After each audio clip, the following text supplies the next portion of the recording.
Good morning, everyone, and thank you for joining us for this second informative event about ESP, Enable Sub-Pacific, which is a new portal online that aims to help people doing dealings with property. So thank you to Masilkam. What we want to do with the ESP is basically helping people to understand better real estate and better understanding the documents involved with the real estate and all the process of buying and selling property. So it will be easy for whoever wants to take advantage of the ESP to use it. It's basically a system online where everything can be done online. It doesn't replace the real estate agent, it doesn't replace the lawyer. So you do still need the assistance of us for the negotiation and for helping you through the process, and you still need legal assistance, which I recommend. But with this process, everything goes faster, easier, and less expensive. It's the future of real estate online, hopefully in Vanuatu. You know, there are a lot of things happening in technology. We're going through an era where we will have blockchain transaction. It's a difficult concept, but it's good when we can start getting used to using everything that can possibly be done online to streamline things. There's one thing we all need to understand, like time is probably the most precious thing that we have. And it's the same for everyone. Doesn't matter how rich you are or poor or where do you live, we all have the same time. So the more you can reduce the time you put for bureaucracy, for doing things, to put stuff together and all the things, the faster they can be done, the more time you can spend with your family, with your loved ones, and doing the things that help you in your job and in enjoying yourself. Now, I'll tell you a little bit about me. For the people that don't know me, I have a degree in law, which I had in Italy, and I studied law in Australia as well. I don't yet practice here, and I've done real estate dealings basically all my life. I've been living in Vanuatu for 15 years, where I've had waterfront real estate for 15 years. I have also project managed a lot of buildings. I love creating and designing in buildings. And I've been member of the Vanuatu Chamber of Commerce. I'm a member of the Vanuatu Financial Centre Association, and I represent that on the board of VIPA. Mainly, I love Vanuatu and I love being here, and I love what I do. So today, this is our program. So we started already, and what I want to talk today is I want you to understand a little bit of the history and why we have a leasehold in Vanuatu rather than a freehold system. The difference between price and premium, which sometimes there's a confusion. Premium is normally the one that is paid to customer owner when you acquire a new lease, or when you extend a lease, or when you have a renewal of a lease. Where the price is normally what is paid between the cities, so people that already have bought a lease and that they want to transfer to someone else. So we will see the difference in there. This is very important. We will look at what you need to look at when you buy a property to make sure that you cover all the things that are important for you, and you also understand the cost that you have when you purchase a property, apart from the price, obviously. Then we'll talk about the ESP a little bit, and we make you understand how it works and also the benefit for vendor and buyers. In the end, if you have any question, I'll be very happy to respond to you. So let's start. Why a leasehold system rather than a freehold? You also have a constitution from Vanuatu? Constitution is the mother of all law. So the constitution in Vanuatu obviously started with independence, and is basically the source of the principle that govern a country. So one of the chapter of the Constitution regards land. So all this section of the Constitution are the one that basically are the guideline and the principle whereby the law are made to follow the principle in the Constitution. Now, the section that we are going to cover here, it's all a little bit technical, so I'll try to make it fast and also a little bit funny if I can. Section 73 of Chapter 12 says the land belongs to custom owners. So the land in the Republic of Vanuatu belongs to the indigenous custom owners and their descendants. So basically there is no possibility for someone like me to own land in perpetuity, like forever. Where the freehold is a system where you own land from you forever unless you sell it. So it's different. The customary ownership from the freehold that we normally have in Australia or in Italy or Europe or New Zealand. Basis of ownership and use. So how do we find out who is the owner of the land? So the Constitution said the rules of custom shall form the basis of ownership and use of land in the Republic of Vanuatu. So you must have looked law rules of custom to find out who is the custom owner. And Section 75 talks about perpetual ownership, which can only be recognized to indigenous citizens. This is actually a section that then refers to another law, but it is clear in the Constitution that the owners of the land are the custom owner, and then the way you find out who is the owner is through the rules of custom.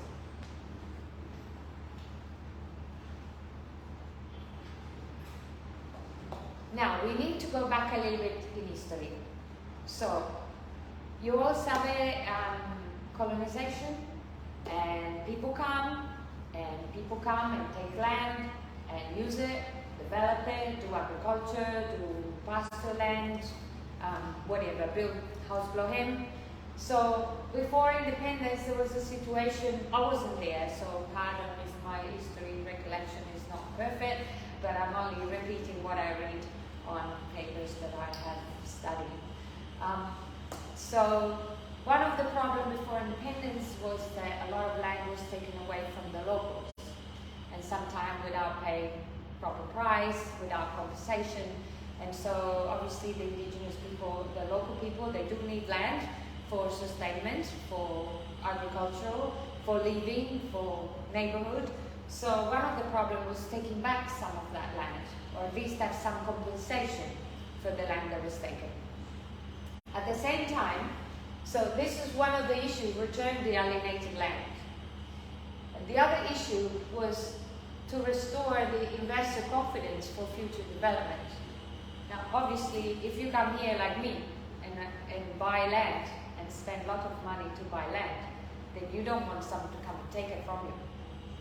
So you need to be fair. So in one way it was fair to return the land to the custom owner. In the one way, it had to be fair to compensate the people that were taking the land away. So back then, and the Minister of Land at the time was Sethi Regepan. This is a paper that is a review of the land law in Vanuatu, which was written in 2007 after the Land Summit of 2006. So it says that they fought hard for a solution which, while meeting the Vanuatu passing commitment to return of alienated land, at the same time would restore investor confidence, which he saw as necessary for future agricultural development. I had the dual task of trying to satisfy the expectation and wishes of our people, while at the same time providing the existing and potential foreign investor a degree of assurance that they could continue to enjoy access to land. So then what happened is that a solution was found with the Land Leases Act. So the land basically returned to the indigenous people, but the people that were occupying the land before, which then were named alienator, they basically could lease the land for up to 75 years. So initially the leases could be either 30 years, 50 years or 75 years. And so the Constitution say that the Parliament, after consultation with the Vanuatu Council of Chiefs, shall provide for implementing of the article that we read before. So for a law. And that law was the Land Leases Act. And the Land Leases Act is important because in there you find all the rules that pertain to the land lease, how the land lease is supposed to be, how it is governed, and also the most important thing is the registration. So the registration system is very important because it's a system that gives the public and the purchaser security. Let me explain. So in Vanuatu currently, after the Land Leases Act was introduced and after independence, we have two systems. So we have a leasehold system for the people like myself, for example, that come here and purchase a lease from a customer, and then those leases can be transferred again. Good morning, thank you for coming. And we have customary land. So there's land that hasn't been leased yet, so it's held by customs under the Constitution, and then there is land that has been leased. So the land that has been leased gets registered at the land department, and that's very important. And that's one concept that the buyer of a lease has to understand very well. It's called indivisibility of title. I don't know if I say it right. You know, when you're trying to say something and then it doesn't come and you never say it right. Basically, it's a system to protect the right of the person that purchased the lease, to make sure that that right that they have over the lease cannot taken away. So if you purchase a lease, so in Vanuatu you can only purchase a lease unless you are a custom owner and then you have your custom land. But as an investor, so either local or expat, we want to buy a property, we want to buy local land, we want to buy a house, we have to buy a lease. So what happens is when we buy the lease, there is a transfer of lease to your name. That transfer gets registered at land department. So once you are registered lessee, that's it. Your right cannot be touched unless you have committed fraud or you have done something wrong. That's a different story. But if you are in good faith, it says in Latin bona fide in law, if you had good faith and you purchased that title in good faith, you know, without doing any fraud or any wrongdoing in purchasing the title, knowing that the property didn't belong to the guy that sold it to you or something like that, your right is protected. And so that's why we have a system of registration of the leasehold title, because also we can register transfer, we can register mortgages, we can register subleases and other interests in the land, which we will touch a little bit later. So that's very important. So when you have the so-called dispute on the land, that is a customary land dispute. It should not affect your title as the lessee, the person who has purchased the lease. So the problem belongs to custom owners. Problem should not belong to you. Unfortunately, the custom land has got no registration system. And that's one of the problems that we have in Vanuatu, because it's still be very hard to find out the rightful custom owner, and we still have a lot of disputes. And that's a big problem for the development of Vanuatu. So, let's talk about the difference between price and premium. And I'll try to be quick with this one because it's not a major deal, but it's just for you to understand the concept. So, if you think about it, you see property advertised as real estate agent and lots of Vatu, you know, 10 million, 20 million, 100 million.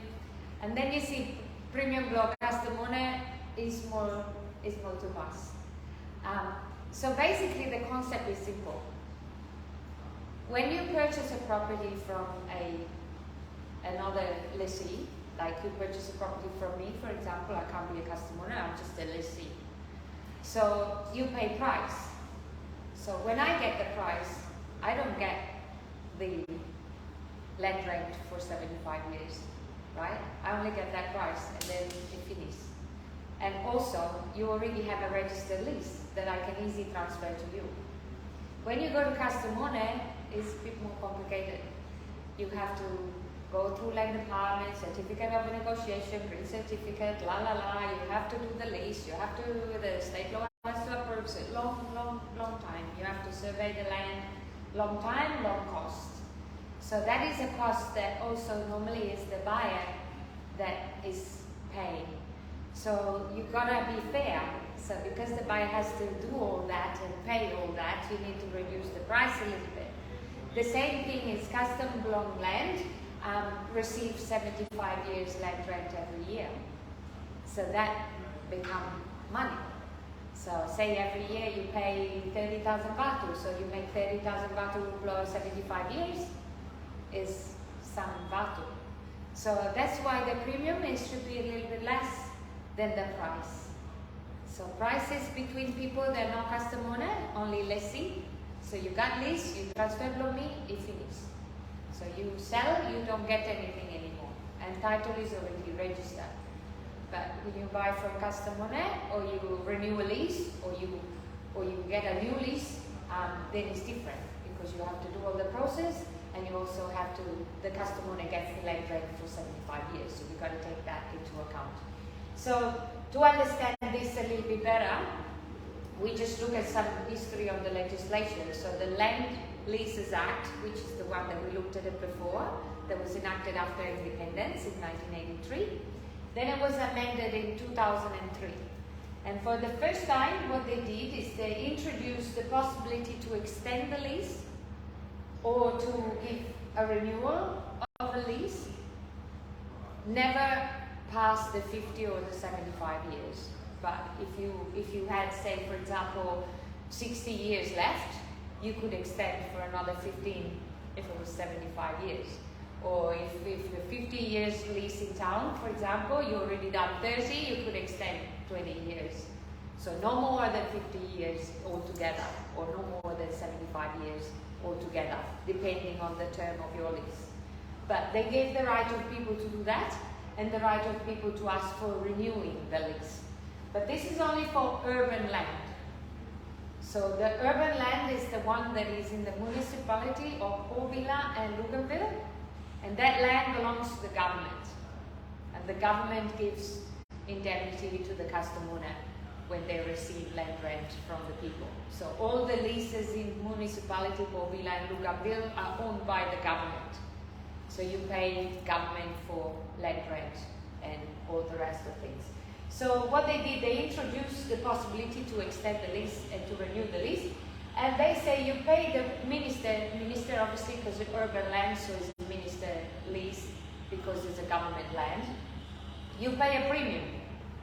And then they say the premium must not exceed 10% of the unimproved market value of the land at that time. So you see already there is the concept that the premium is smaller than the price or the value of the land. In this case it was very small because no more than 10% is very small compared to the value of the land. Okay? And then what happened is that they amended again in 2004. So before you saw that they introduced the right to extend the lease, the right to renew the lease. So the difference is extending is you want to add those years that you already passed. Renewal means you're already at the end of the term. It's only within 3 months between the expiry of the term, and then you ask to have another term. So that's the difference between extension and renewal. Extension you can do at any time, and you extend for the leases, the years that you already passed. But the renewal is when you get to the end and you say, I want to have a new one. Or they also put the 32D in the Land Leases Act for the premium payable for the issue of new leases. So don't worry too much about the legal stuff of things, but the concept is that in 2004 they changed the way they were. We're back. Excuse me. So the only thing that I wanted to show you here is they changed the way they calculated the premium. They say this town is 35% of the unimproved market value of the land at the time. So you see, it still be smaller than the value of the land for premium. And then in 2007, and this is just to confirm that you need to, it's just a confirmation of what I've been telling you. They say that you need to take into account the full rental value of the unimproved value of the land and the annual contract rent as agreed by the parties. So this is just to make you understand that the difference between price you see below transfer, below investors, and the premium that you normally pay custom owner is because the premium paid custom owner also you have to take into account the fact that you have to register a new lease or extend the lease, and also the amount of the land rent that gets paid to the same vendor, which is the custom owner. So, you saw the difference below price and premium? Good. That is just for you to understand. So the custom owner is the perpetual owner and remains the same, doesn't change. So they're not selling and goodbye, it still be their land. And the custom owner received the land rent for the 75 years or 50 years, whatever it is. Where the vendor, the expat or yourself, if you sell a property and you're not the custom owner, you are not a perpetual owner, non-citizen or citizen. But if you're the lessee, not the custom owner, you're not the perpetual owner of the land, so when you sell it, it's finished and you don't get the land rent. So that's why the premium is a little bit smaller than the price. Now, let's talk about something more important, which interests you, especially if you want to buy a property. But also if you want to sell it, then you will understand what the buyer is going to look for. So you can get ready. You start with the end in mind. So if you want to get ready to sell your property, be ready to respond to all these things that the buyer might want to look at. So, we got to check the lease title, obviously, because remember, when you buy a property here, you buy a contract. A lease is a contract, which means it's an agreement between two parties, and it's got all their rights and obligations written in that contract. So you're buying the lease over the property. So you check the title, the survey plan and the pegs, you check the land rent has been paid up to the date that you buy, so that there is no arrears on the land rent. You check the ownership, make sure you buy from the right person. Encumbrances like a mortgage or a caution, for example, if there's a court case and someone has put a caution so the person cannot sell the land. Easements, when you have like a right of way on your land, or right of passage of water, or right of passage of electricity. Restrictive agreements, sometimes when you are in a condominium, like all apartments, or in a estate subdivision, there are rules on what you can build, what you cannot build, what you can do, the noise, the not the noise, the pets, the this and the other. And then, of course, you want to know how much it's going to cost you, for example, for electricity and water. Do you have electricity and water? And property tax, municipality, body corporate fee. We'll go through all this. And for the building, it's important to check for insurance. And it's important to check if you have an engineering certificate for site-owned insurance. Important to check for pests. Like if you have termite or borers in the timber, for example, because they can destroy the timber or can cost you a lot of money in going and spraying and making rid of them. And also check the plumbing and electrical, because it might cost you a lot of money to fix things if they're not done properly. And it can also be dangerous. So let's look at this in little details. Don't want to make you just sleep, sorry. I know this is technical stuff, but it's quite important because property costs a lot of money. So when you invest in a property, it's good that you know what you're doing. So you got a free information session here. So this is like what a lease looks like. So first of all, you should check the class, because if you want to buy or build a house, it's residential. If you want to make business, it's commercial. If you want to do agriculture, it's supposed to be agricultural. Then, in the same page of the lease, the first page, you can check when the lease started and the term. So you see here, 75 years. It started the first day of November 2006. So when you check the lease status, you know when your lease started and how long it's going to go for. And you can also check the land rent. You say here it says 30,000 Vanuatu, payable every 1st of November. The land rent normally gets updated every 5 years. So the best way to check how much land rent you pay now is to get the receipt of the land rent that they have paid before, so that you know the last receipt of the land rent, so you know how much you're supposed to pay now. In the lease also you have the schedule, and these are all the rules between the lessee and the lessor to say, hey, you are supposed to do that, you're supposed to do that, you have to do that, you have to do that. And so you should pay attention to agreement by the lessee, because the lessee is you. The person that buys the property is the lessee. So you have to, you see it says here, you have to use it only for private, rural, you have to pay rent. And so you read them those things, or you get your lawyer to make sure that reader tells you what it is that you're supposed to do, so you don't have surprise. Then you check the survey plan. This is what a survey plan looks like in a lease. It's normally part of the lease and is registered at the land department. It's issued by the survey department at the land. You see the lease title here, which is the same as the one you have at the top of the lease. And you see the area here.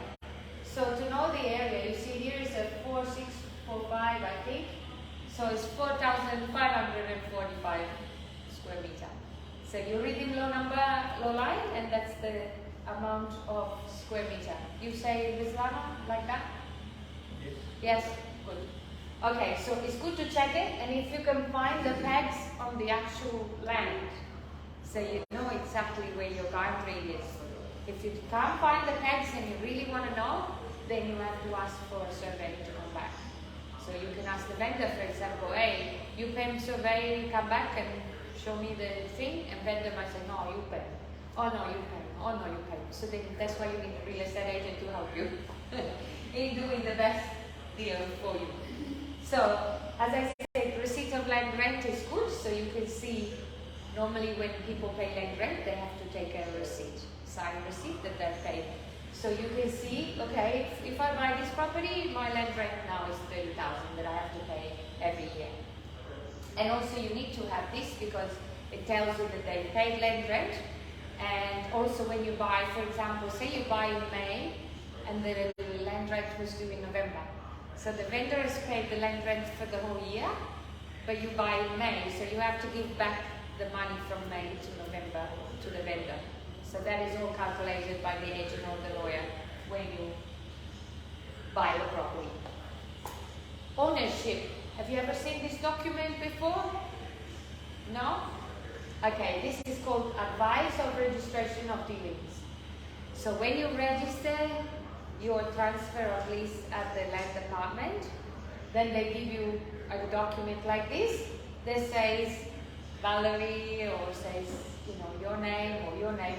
So you make sure you check in one vendor to make sure you buy from the person who is the registered owner of the land, and you make sure you cut one below you when you can property below you. Utilities and outgoing. So check the supply and the cost. So if you buy in a rural area, you might not have electricity. So you survey, you've got to buy generator, battery, solar. So it's a cost for you.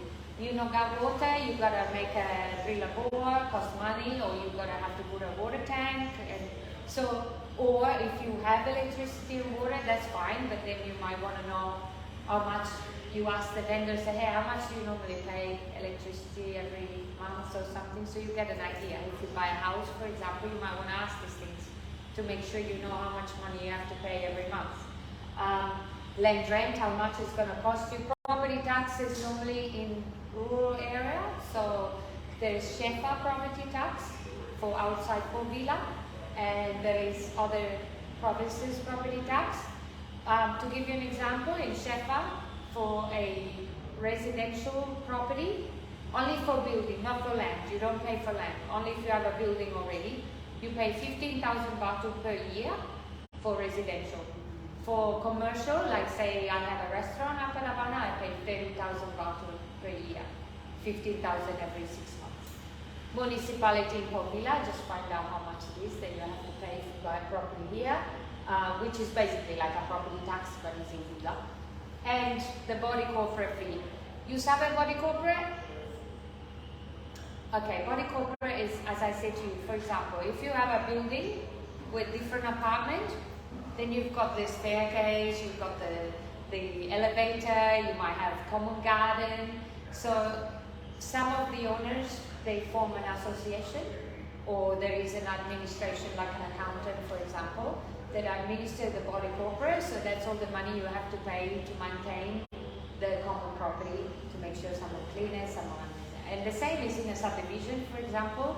There might be the roads of the subdivision, the drainage, whatever. So every person that owns a block there has to pay a little bit of money every year to make sure that the common area is maintained properly. So you ask all these things so you know how much you have to pay. Insurance and engineer certificate. Now, insurance, you sabe insurance, right? So, say for example, you buy a property today. You sign a contract to buy property today. But then by the time you sign the contract until the time you actually pay all the money and the property gets exchanged, there might be 30, 60 days because there are things that need to be done. So say that in that time there's a big earthquake and property falls down. You got no more. But you pay the deposit and you got a contract. So it's a problem. So it's important that the vendor has got insurance. This especially for houses, not for land. Land, no problem. But because then, and also in the contract is provided what's going to happen if that happens. So if there's insurance pay the money for the house that fell down, and then either you cancel the contract or they can rebuild or repair, and then you can buy it the way it was. So it's important to have a look at that. And also it's important to have a certificate from an engineer that tells you that basically the rating of the building for the cyclone.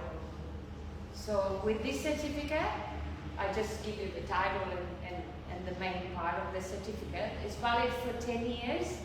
So you look at the date of the certificate and look at what it says. It should be at least fair or good or very good, because then if you want to claim insurance blow cyclone, blow you, you must have this one.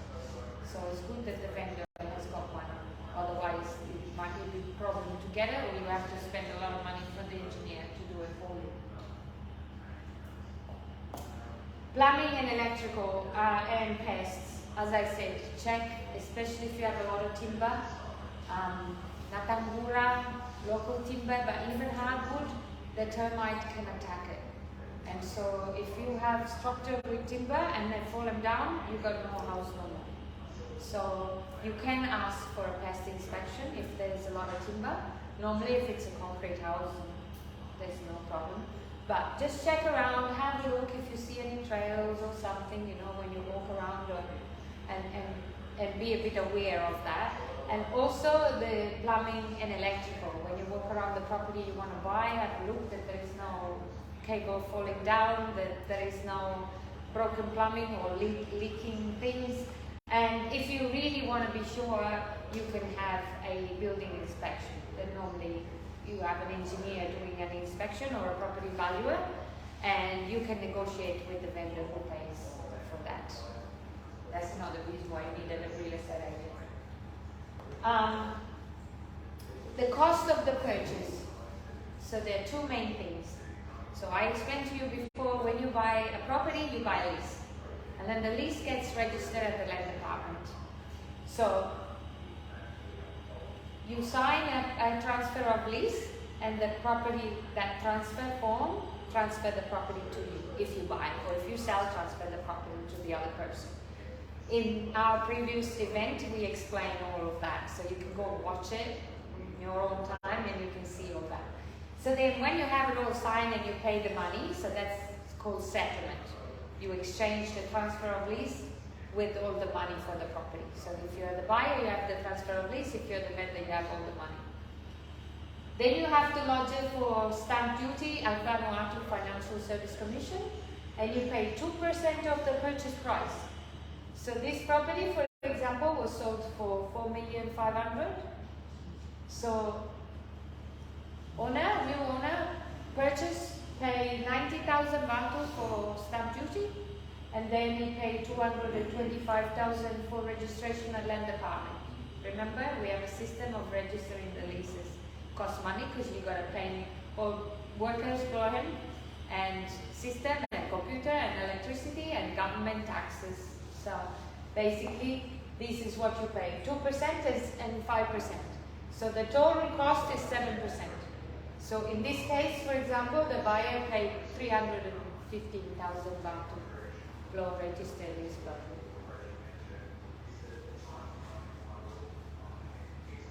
Okay, now we've come to the fun part of the situation. Now, the ESP has taken me a lot of time and effort to create, about 18 months, but I spend all the money and time to see if I can help you.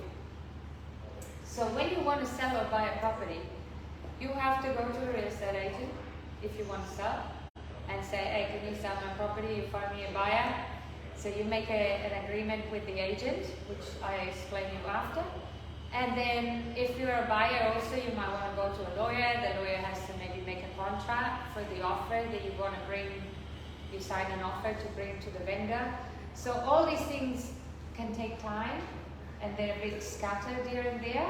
And also, there is a legislation in Vanuatu, AML and CTF, which means anti-money laundering and counter-terrorism finance. It came in 2014, and it is to help basically making sure that the money that circulates, big money, are not coming from terrorists or people that have, washed money from drugs or briberies or something. So there has to be a purpose for the money. And they have to check who is the person who is transferring the money. So for us, for example, we have to get information about you. We have to get your personal ID. We have to know your residential address. We have to know your occupation and your address of where you work, so that we can give it to the bank when we receive money from you. So when you want to pay property, you need to pay a deposit. Normally it comes in our trust account. But when we receive the money, the bank asks, so who is sending the money? Oh, can I have the ID? Can I have the copy of the contract? Where is your residential address and all these things? So what we do is we collect it all before, when you register to ESP. So it's all there. And then we collect all the information on the property. The title number, the class, who is the lessee, everything. And we collect the documents for the property. So then when you go and buy the property, you can check the land lease and some of the documents already on the ESP, but also you put all your information and everything. So then when you want to put a contract, it happens automatically. Everything is already there. You can download it and show it to your lawyer and say, hey, can I sign this before you sign? But then it's already there, so you don't need to do anything. You can have legal advice, but then you come back, sign online, and it goes straight to the vendor. And for the vendor, receive online, and also make the agreement with the agent online. So everything is there, and then you also have a database of your documents. So if you're a vendor, you have a database of all your property documents that you need. And if you're a buyer, you can see the documents, only certain documents, not the privacy documents. And also you can keep the record of your sale and purchase and have it next time. If you pay property from you, then one time you might want to sell it. So you got already everything ready there for you for the future without having to try to find, oh, I've got to go to land department, oh, I've got to ask my lawyer, oh, I've got to do this. It's already there for you. So just quickly with the real estate agent, we are licensed professionals who represent vendor in a real estate transaction. So we represent the vendor, but the buyer comes to us and we show them the property that we have. The agent gets paid a commission by the vendor. So if you want to sell property, you come to us. We normally charge 5% of the sale price. So when you decide how much money you want to have, you might want to put that in there. But then we help you in all those things that I was saying. And main thing, we help you to get a deal, because sometimes it's a bit difficult to make deal directly between two people. So we're in the middle, getting the punches there, and we try to make it all happen. So that's to make you understand quickly what we do. Of course, the vendor is the person who wants to sell the property, the purchaser is the one who wants to buy it. I'm saying this because you find this in the ESP. And the vendor must appoint the real estate agent with a document. It's called appointment of real estate agent. It's like a contract that the owner of the property makes with the real estate agent, so the agent can go and find a buyer for them, and they agree on the commission. So this one you can do online with ESP, which is a lot easier. You can do it from your own desk. And that gives us the power to go and find a buyer for you and get paid the commission that we agree. Now, for subscribing the ESP, so now you probably have a bit better understanding. And if you go and see the video of the lesson number 1, the first event, you'll find out a lot more about the transaction, which will help you to then use the ESP. First, you give your details and your personal ID. Second, you give detail of the property. So if you're a vendor, you have a copy of the lease title, class, all that. If you're a buyer, you say, me want to pay agricultural land. We got one budget for 2 million, 10 million, you know. So then we know what property to find for you, and if you're a vendor, we know all the details of the property. If you're a buyer, you can search the document of up to 5 property that you like. So you can see the property on our waterfront real estate, and you said, oh, me like that land. So it's got an ID, I'll show you after, and then you go to the ESP when you are subscribed, and you can find the lease title and the survey plan already there. So you don't need to go to the land department. Or you can give it to your lawyer also to check things. Online tools is basically the agreement with the agent. You can do online if you're a vendor. And if you're a buyer, you can sign a contract, an offer. Then it comes to me, I check everything is okay, and then I send to the vendor and I try to make a deal for you. But you can do it all online. So, I'm going to show you quickly how it works. When you go to the ESP website, Enable Sub-Pacific, and then you log in and you subscribe and you register, you will have access to your dashboard. On top of the dashboard here, you will find a guide. So if you click on that guide, you have a presentation that shows you step by step. Now this one is going too fast. How am I going to... Where's one?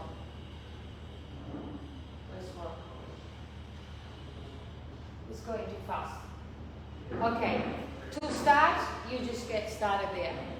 And then you will find this, you put the username and a password that you like, and then, you got to register here. When you haven't got a login, you register there. And then, if you're a vendor, you must be the registered lessee. If you're a buyer, you must be the one that you want to be registered lessee. So let me stop for a second on this one, but I don't know how to do it. I hope it doesn't stop. Yes, I might need your help. So, registered lessee could be you as an individual, could be you and your wife or your husband, so it's 2 individuals, or could be a company or a trust. So the person that registered here, it's either one individual or both of you, and you put the details of both of you. If it's a company, it's the director of the company that then puts also the detail of the other director, and if it's a trust, it's the trustee of the trust. it is important to do that because if you're a vendor, the registered lessee has to be the one that goes in the contract. And if you're a buyer, you also have to be the one that you want to buy the property to go in the contract. So you need that advisor registration and see who is the owner. If you're a vendor, if you're a buyer, you just put, you say, we want to pay Lomi, Francesca Grillo, individual, I will be the one registered. So then you can check, you will receive an email that says confirm your email address, you click, and then you can subscribe, log into the panel. Suppose you are a seller, you put vendor, you're a buyer, you put purchaser, and then you can choose between individual, joint individual, come on, either you go too fast or you go too slow. Individual, joint individual, company or trust, and then you click next. So it depends which one apply to you. And then you'll see, you start the steps. So you will have to put your personal details, your occupation details, then you put your documents, and then you have a summary at the end. You see, you can upload your ID, and then you have a summary at the end that shows you everything. If something is you need to change, you go edit, and then when you get to the end, they'll ask you to submit. But before you submit, you also have to click a couple of boxes mandatory to say that your information is correct, and you authorize us to disclose some of the information to the bank and the FIU for the AML and CTF legislation that I explained to you before, and then you submit. So the first step is your personal details. Then the second step will be the property. So as I explained to you, if you're a vendor, and step 2, you complete a vendor form. If you're a purchaser, there's a purchaser form. So that will be your step 2. So when you go in there will be all the detail of who is the lessee, which is normally already completed with your name, and then the title number, and then the class, and all these things. And then in the end, you can upload the document of the property if you're a vendor. If you don't have the documents, you ask us and we'll get them for you. So then you'll have all your documents. You can put a lot of stuff in there. You can put the title, the survey plan. These are mandatory. Title, survey plan, and the land rent receipt, remember? But other things like advisor registration, insurance, valuation, if you have, and the buyer cannot see that. The buyer can only see the lease title, and if there is any restrictive agreement on the land, on the property. Again, in the vendor form, you click your boxes and then you submit. And once you've done that, we need to approve you, so we check that everything is correct. For example, there was someone that subscribed the other day as a buyer, and in the budget, instead of putting a value, they put a date. So instead of saying from 2 million to 4 million as a budget for buying a property, they put a date. So I had to write to them and say, no, you need to put a value there, and then, so we check, and then we approve you. And once we approve you, then stop, all the steps 3 are complete, and then you go step 4. Step 4, if you're a vendor, you go and sign an agreement with the agent to sell your property online. The agreement is already done. All you have to put is how much money you want to have for your property and what agency you want to give us. If it's open, if it's exclusive, for how long, these things. But the agreement is already filled up with all the information you put. That's why it's fast. If you're a buyer, you can go and check the documents of a property that you want, and then you see the property that you can access in there. Not all properties are available, only title, survey plan, and restrictive agreement or covenants. The rest of documents for the vendor to have their database, but the buyer cannot access it. You see in our website, you can check the ID, and then you'll find the ID, and you can check the property document there. And then you can put an offer if you would like to put an offer for that property. Actually, at the moment, we have very nice land, waterfront land. This is reduced to 6 million for waterfront land, and there is some blocks also at 4 million at the back. Now, we're almost there. So if you're a buyer, you can make an offer online, as I explained to you, by clicking over there. And basically, you have finished. So when you want to put an offer, all you have to do is to put the price you want to offer, and maybe some other condition if you want to have a pest inspection or change of class of lease or something if you want to do. And then you send it and it comes to me. I check everything and then I'll send it to the vendor. To sign the offer in the contract, you also have the boxes there. And then you have to upload a sample of your signature. So you take a photograph, pro signature, blow you upload them there, and then with the mouse you just go. And because it becomes a bit like a scrabble, you need to upload a sample. So I can see, oh yeah, that's really that person. And then you submit. And basically your offer is submitted. If you want to download this, you can save a draft before you sign. It gets a PDF and you can go to your lawyer and say, is it okay? Can I sign this? So you see how it seems a lot of things, but when you sit there, it's only half an hour and you are subscribed, and then you can go ahead and do things. It'll save you time and save you money, because you go to a lawyer only for really the things you need. The agent also has got less time to send 100,000 emails with you, so I spend my time trying to find you a buyer or find you a property that you want to buy instead of spending time in emails and emails.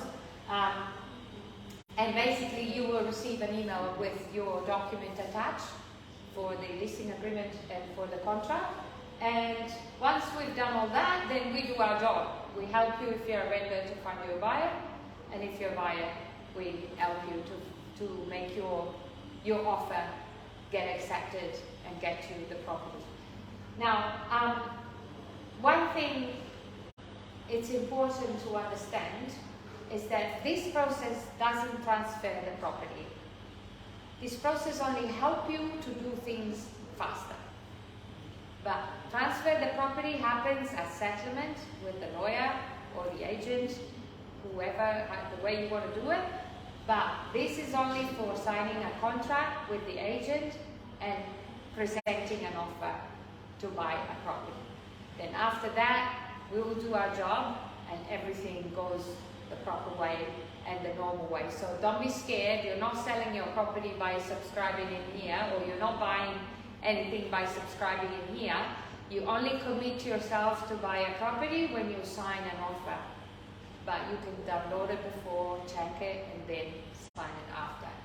So that's just a summary of what you need to do, your personal detail, property detail, then you can sign agreement with the agent if you're a vendor, or you can put an offer in if you're a buyer.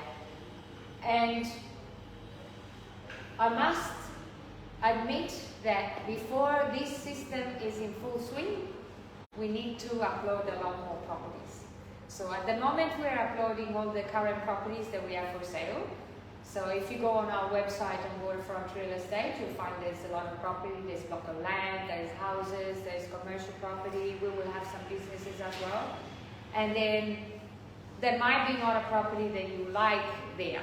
But that doesn't mean that you can't register as a buyer, because then when we see what you're looking for, we might look one for you. And then everything is there ready for you to proceed once we find the property for you. If you're a vendor, I encourage to subscribe, because then your property documents will be there, and then a buyer can access and see that your property. Because when you list your property for sale, we do two things. We put it on our website, so we still have to come and take some photograph of the property, and we put it on the ESP if you register. So then the person that wants to buy can look at our website and can go on the ESP to see the documents. When you subscribe, it's good to have all your documents prepared before, and we want to help you, so we can help you here if you need to, but also next week this week on Saturday, if you want to come and subscribe, we can help you at the office between 9 and 12. Our office is at Pitco International Building, which is on Wharf Road, just next to the Saloon Bar and opposite FR8. So between 9 and 12, if you want to register, we can only take 12 people, because we are two of us and we do one every half an hour. So you can make an appointment with us and we'll help you to subscribe with us, and then you're in. And we will keep doing this until everyone understands why we have done this. It is aimed basically at making real estate transaction easier, faster, less expensive, and also to help people in having more secure transaction. Especially people that don't understand the process very well, that might not have too much money to spend with a lawyer, but to make sure that you don't go out there and do the wrong thing, sell the property without getting the money, or paying too much money for a property that then is going to fall down, or the lease is not there, or the vendor is not the vendor. So I'm trying to give people more and more information so then you can use this system, which is designed especially for simple transactions, but to make sure that they are easy, fast, less expensive, and safe. So thank you very much, Lokam. And if you got any question, I'm happy to respond.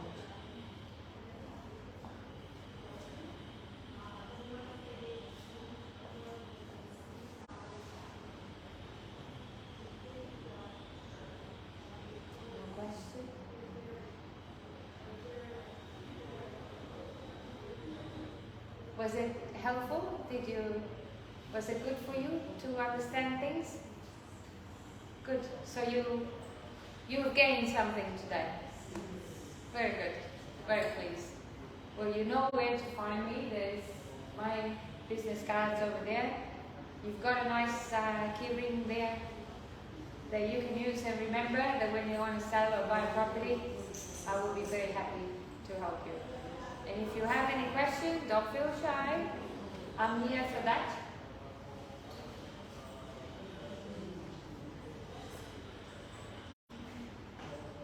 You can also ask him Bislama. We didn't get your name because you arrived a little bit later. Do you want to tell us your name? Sorry? Lincoln. And you are here because you want to sell or buy a property, or you want to know more? What's information? Good. Did you find this helpful? Yeah, very good. Very pleased. Well, if no one has any question, then we might see you on the third event. Now, this will be online on our YouTube channel, Waterfront Real Estate, on our Facebook page, also Waterfront Real Estate. It's good to follow our page because then you can see all the new property that we put up as we list them. If you know anyone that might have a property for sale, or anyone that is interested in buying a property, you can tell them what you've learned today, and then we'll be very happy to help you. And if you want to register for Saturday to come and subscribe, or now, we can help you. Thank you very much. Welcome. See you.